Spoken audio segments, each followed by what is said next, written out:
Recommend movies में एक बार फिर आपको खुशामदीद कहते हैं। आज हम डिस्कस करने वाले हैं एस्केप रूम को। ये एक साइकोलॉजिकल हॉरर फिल्म है जो कि 2019 में रिलीज हुई है। फिल्म शुरू होती है जहाँ हम एक लड़के को देखते हैं जो एक कमरे में छत से आके गिरता है और वहाँ पहुँचते ही वो उस रूम की पहेली को सुलझाने में लग जाता है और वो रूम छोटा होना शुरू हो जाता है। इसके लिए उसको 4 नंबर का कोड चाहिए होता है और इससे पहले कि वो इसे कंप्लीट कर सकता, रूम छोटा होने लगता है और रूम बहुत छोटा होने की वजह से उस लड़के की डेथ हो जाती है। अब इस सीन के बाद 3 दिन पहले का वाकया दिखाया जाता है जिसमें हम इस फिल्म के मेन कैरेक्टर्स को देखते हैं, जिसमें जोई जो कि एक फिजिक्स जीनियस है, जैसन जो कि बहुत अमीर है और वो स्टॉक एक्सचेंज का काम करता है, और बेन जो कि एक गरीब और शराबी इंसान है। बेन वही लड़का था जिसे हमने फिल्म के शुरू में देखा था। इन तीनों को एक पजल क्यूब मिलता है और ये तीनों उसे सॉल्व करके खोल लेते हैं। इसके अंदर एक इन्विटेशन कार्ड होता है और इस इन्विटेशन में इन्हें एक एस्केप रूम को खेलने के लिए बुलाया जाता है और जीतने वाले को $10,000 मिलने होते हैं। अगले दिन बेन इस गेम को खेलने के लिए पहुंच जाता है जहाँ उसकी मुलाकात अमेंडा से होती है और अमेंडा को भी ऐसा एक पजल रिसीव हुआ था। अब बिल्डिंग में एंटर होते ही इन सबके फोन्स ले लिए जाते हैं, लेकिन एक प्लेयर जिसका नाम डैनी था वो अपने साथ एक एक्स्ट्रा सेलफोन लेके आया था। ये दोनों वेटिंग रूम में जाके बैठ जहाँ हम 6th प्लेयर को देखते हैं जिसका नाम माइक होता है और ये एक ट्रक ड्राइवर होता है। अब रिसेप्शनिस्ट उन्हें कहती है कि वो कुछ देर यहीं पे इंतजार करें। बेन कहता है कि वो थोड़ी देर सिगरेट पीने के लिए बाहर जाएगा, लेकिन जब वो दरवाजा खोलने की कोशिश करता है तो दरवाजे का हैंडल ही उसके हाथ में आ जाता है। डैनी जिसने अभी तक काफी एस्केप रूम्स खेले होते हैं और वो सब जीता होता है, वो उन लोगों को कहता है कि शायद यही एरिया हमारा एस्केप रूम है और वो सबको कहता है कि पहेली ढूंढने की कोशिश करो। माइक को एक किताब के अंदर से एक स्क्रू ड्राइवर मिलता है और जोई एक किताब के ऊपर से लेके एक नंबर से दरवाजे को खोलने की कोशिश करती है। इससे डोर तो ओपन नहीं होता, लेकिन उस कमरे की छत हीटर की तरह गर्म होने लगती है। इससे अमेंडा बहुत डर जाती है और वो रिसेप्शनिस्ट के पास जाती है, लेकिन वो उनकी मदद नहीं कर रही होती। बेन देखता है कि वहाँ रखा हुआ फायर एक्सटिंग्विशर भी नकली होता है, लेकिन जोई को इसमें से एक चाबी मिलती है और ये चाबी रिसेप्शनिस्ट की केबिन की थी जिसके अंदर कोई इंसान नहीं बल्कि एक रोबोट बैठी हुई थी। अब चीजें बहुत डरावनी हो जाती हैं और ये पूरा रूम चेंज होके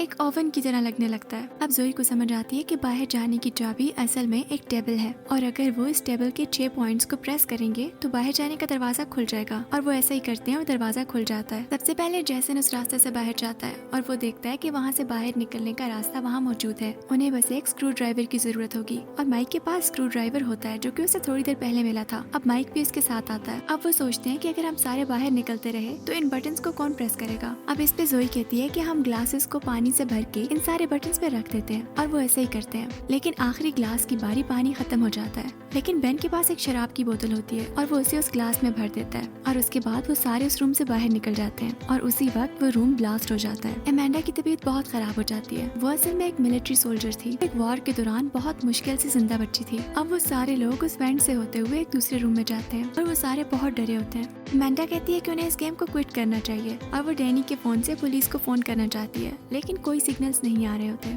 अब उनके पास कोई रास्ता नहीं होता तो वो सारे उस कमरे की पहेली को सुलझाने लगते हैं। उस रूम के अंदर एक लॉक होता है जिसे कोड से खोलना होता है और वहाँ दीवार पे लिखा होता है you will go down in history. तब बेन को याद आता है कि बहुत टाइम पहले वो एक दफा ड्रंक ड्राइविंग कर रहा था जहाँ उसका एक्सीडेंट हो गया था, और जब उसका एक्सीडेंट हुआ था उस वक्त उसकी गाड़ी में यही गाना बज रहा था। उस एक्सीडेंट में बेन के चारों दोस्त मर गए थे और बेन को उस कमरे के अंदर कुछ जानवरों के सर नजर आते हैं जिससे उसे कॉम्बिनेशन पता चल जाता है। अब उस कमरे का दरवाजा खोल के जब ये बाहर आते हैं तो एक ऐसी जगह होती है जहाँ बहुत बर्फ पड़ी होती है और उन्हें लगता है कि शायद वो सॉल्व करके बाहर निकल आए हैं, लेकिन ये असल में एक और रूम होता है और वहाँ इनविजिबल वॉल्स होती हैं। डैनी एक दीवार को हाथ लगाता है और उसी वक्त वहाँ सर्दी होना शुरू हो जाती है। उन्हें वहाँ एक गर्म कोट भी मिलता है और अमेंडा कहती है कि हम सारे इस कोट को बारी बारी पहनेंगे। माइक को एक दरख्त के ऊपर से एक फिशिंग रॉड मिलती है और जोई को एक नकली भालू के मुंह से मैग्नेट मिलता है। इस रूम के फर्श पे एक आइस होल था जिसमें बाहर निकलने की चाबी हो सकती थी। अब माइक उस फिशिंग रॉड पे मैग्नेट लगा के वहाँ चाबी ढूंढने की कोशिश करता है। अब उन्हें पानी में से एक बहुत बड़ा बर्फ का टुकड़ा मिलता है जिसके अंदर यहाँ से बाहर निकलने की चाबी होती है। डैनी बेन से उसका लाइटर मांगता है और बेन उस लाइटर को उसकी तरफ फेंक देता है। डैनी उससे वो लाइटर लेने जा रहा होता है, लेकिन उसके पाँव के नीचे से बर्फ टूटती है, वो ठंडे पानी में चला जाता है और कुछ ही देर में डूबने की वजह से डैनी की मौत हो जाती है। अब उन्हें समझ आ गई होती है कि ये कोई गेम नहीं है,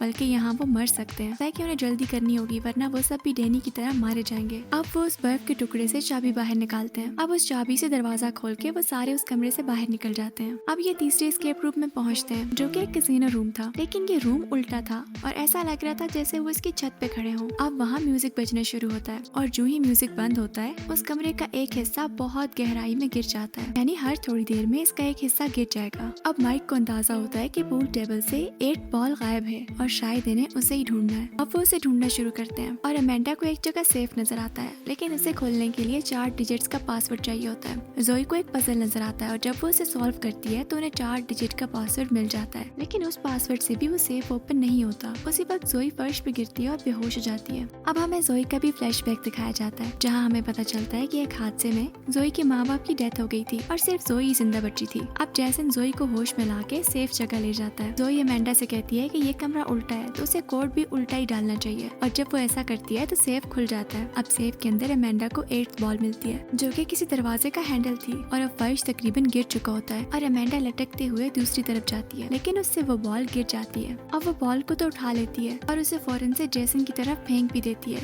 लेकिन उसी वक्त फर्श का वो हिस्सा भी गिरने लगता है। अमेंडा एक टेलीफोन की तार को पकड़ लेती है, लेकिन फिर गिर जाती है और वहाँ उसकी डेथ हो जाती है। अब बचे हुए लोग 4th एस्केप रूम में जाते हैं, जो कि एक हॉस्पिटल रूम की तरह लग रहा होता है। सारे ही प्लेयर्स इसको पहचान जाते हैं क्योंकि यहाँ पे उनके माजी से जुड़ी चीजें रखी गई थी और यहाँ उनकी मेडिकल फाइल्स भी थी। जोई अमेंडा की फाइल पढ़ती है, जिससे उसे पता चलता है अमेंडा एक ब्लास्ट की वाहिद सर्वाइवर थी। वहीं जोई भी उसे बताती है कि वो भी एक प्लेन हादसे में बचने वाली अकेली बच्ची थी, और जैसन बताता है कि वो अपने दोस्त के साथ समुद्र में गया था, लेकिन वहाँ उनकी कश्ती उल्टी हो गई थी, लेकिन उनके पास सिर्फ एक लाइफ सेविंग जैकेट थी और उसका दोस्त उससे वो जैकेट लेके चला गया था। जैसन को वहाँ से रेस्क्यू कर लिया गया था, और बेन कहता है कि जब उसका कार एक्सीडेंट हुआ था तो वो उसमें बचने वाला अकेला सर्वाइवर, और माइक बताता है कि वो माइंस में काम करता था और वहाँ एक हादसे में उसके सारे साथियों की जान चली गई थी, लेकिन वो बच गया था। अब उन्हें समझ आती है कि उन सब में एक चीज कॉमन है कि वो सारे किसी न किसी हादसे में बचने वाले अकेले सर्वाइवर हैं, और इससे ये पता चलता है कि इनकी किस्मत बहुत अच्छी है, और जो भी इस गेम को कंट्रोल कर रहा है उसने इनके बारे में सारी इन्फॉर्मेशन पहले से इकट्ठी कर रखी थी। और इसके साथ साथ हर रूम एक प्लेयर के हिसाब से बनाया गया था। जैसे पहला रूम अमेंडा के ब्लास्ट वाले ट्रॉमा के लिए था, दूसरा रूम जैसन के पास्ट से जुड़ा था, तीसरा रूम जोई के पास्ट के साथ कनेक्टेड था, और अब ये चौथा रूम डैनी से जुड़ा हुआ है क्योंकि डैनी की फैमिली कार्बन मोनोऑक्साइड पॉइजनिंग से मारी गई थी और सिर्फ वही अकेला बचा था। और अगर ये लोग अब टाइम पे बाहर ना निकले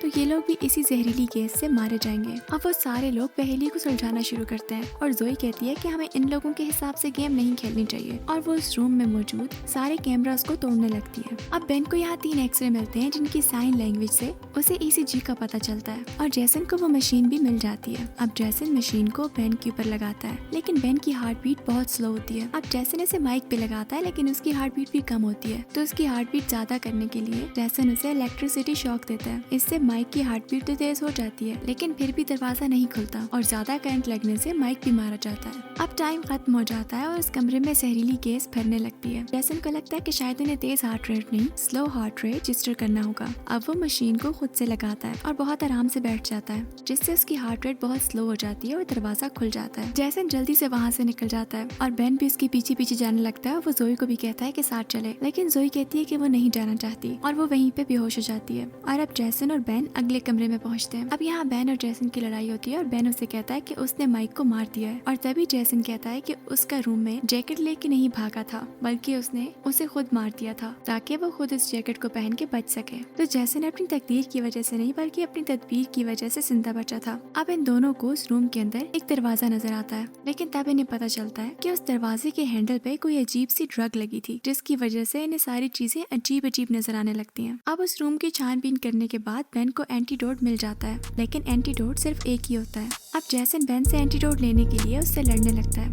लेकिन बेन के धक्का देने पे जैसन का सर फट जाता है और उसकी मौत हो जाती है। और अब बेन एंटीडोट को यूज करता है और उसके बाद वहाँ से वो आखिरी एस्केप रूम में जाके गिरता है, जैसे हमने फिल्म के शुरू में देखा था। ये रूम माइक के लिए डिजाइन किया गया था क्योंकि वो इसी तरह की एक माइन में फंस गया था। अब उस रूम में जहाँ जोई थी कुछ लोग आते हैं और ये लोग सारे रूम से लाशें उठा रहे होते हैं और वो समझते हैं कि जोई भी मर गई है, लेकिन जोई एक ऑक्सीजन मास्क की मदद से जिंदा बच गई होती है और वो उन लोगों पे हमला कर देती है। क्योंकि जोई ने सारे कैमरास खराब कर दिए थे तो वो लोग नहीं समझ सके थे कि जोई जिंदा है। अब वो उन लोगों से गन लेके वहाँ से आगे बढ़ने लगती है। दूसरी तरफ हम देखते हैं कि बेन उस रूम में कुचलने ही जाने वाला था, लेकिन वो एक चिमनी के अंदर चला गया था जिसकी वजह से वो बच गया था। अब वहाँ से निकल के बेन एक वेयर हाउस में पहुँचता है। बेन को यहाँ एक गेम मास्टर मिलता है जो कि पर्दे के पीछे से सब कुछ कंट्रोल कर रहा था और गेम मास्टर कहता है कि आजकल की आम गेम्स बहुत बोरिंग है, इसीलिए इन लोगों ने एस्केप रूम को बनाया है और इन गेम्स को बड़े और पावरफुल लोग देखते हैं और ये प्लेयर्स के जिंदा बचने पे बेट्स लगाते हैं। तो असल में ये सारा कुछ एंटरटेनमेंट के लिए किया जा रहा होता है। बेन अब उससे पूछता है कि वो चूंकि जीत गया है तो क्या वो अपना इनाम लेके वहाँ से जा सकता है, जिस पर वो गेम मेकर उसे कहता है कि रेस में जीतने वाले घोड़े को कोई इनाम नहीं मिलता, बल्कि इनाम उसे मिलता है जिसने उस पे पैसे लगाए होते हैं। और इसके बाद गेम मास्टर बेन को मारने लगता है, लेकिन तभी तभी गेम मास्टर को पता चलता है कि जोई अभी तक जिंदा है और गेम मास्टर भी अब गेम का हिस्सा बन चुका है। जोई गेम मास्टर को शूट करती है और गेम मास्टर जोई पे अटैक करता है। अब उनकी आपस में लड़ाई होती है और आखिरकार बेन गेम मेकर को गोली मार के उसे मार देता है और अब बेन और जोई बिल्डिंग से बाहर निकल जाते हैं। बेन हॉस्पिटल चला जाता है और जोई पुलिस स्टेशन जाके इन एस्केप रूम्स के बारे में सब कुछ बता देती है। जब पुलिस वहाँ जाती है तो वो लोग देखते हैं कि वो सारी बिल्डिंग खाली होती है और उन्हें वहाँ कोई सबूत नहीं मिलता और वो बेन की बात पे भी यकीन नहीं करते क्योंकि उसकी बॉडी में ड्रग्स होते हैं। 6 महीने बाद का सीन दिखाया जाता है जहाँ जोई और बेन इस सारे हादसे को भुला के अपनी जिंदगी फिर से जीना शुरू कर रहे होते हैं। लेकिन जोई अभी तक मास्टरमाइंड को पकड़ने में लगी होती है और जोई बताती है कि उनके सारे साथियों की डेड बॉडीज एक एक्सीडेंट में पाई गई हैं ताकि ऐसा लगे कि उन सबकी मौत एक हादसे में हुई है। बेन कहता है कि वो इस सारे किस्से को छोड़ दे, लेकिन जोई कहती है कि उसने कुछ कोऑर्डिनेट्स निकाले हैं जिससे उसे पता चल गया है कि अगली गेम कहाँ होगी और जोई ने अपने और बेन के लिए वहाँ जाने के लिए टिकट्स भी बुक कर ली थी क्योंकि वो वहाँ जाके इन लोगों को पकड़वाना चाहती थी और वो बेन को भी अपने साथ जाने के लिए राजी कर लेती है। उसके बाद हम एक जहाज को देखते हैं जो कि एक पहाड़ से जाके टकरा जाता है और ये भी असल में एक एस्केप रूम होता है और अभी इस एस्केप रूम को डिजाइन किया जा रहा होता है और इस एस्केप रूम से बच के निकलने का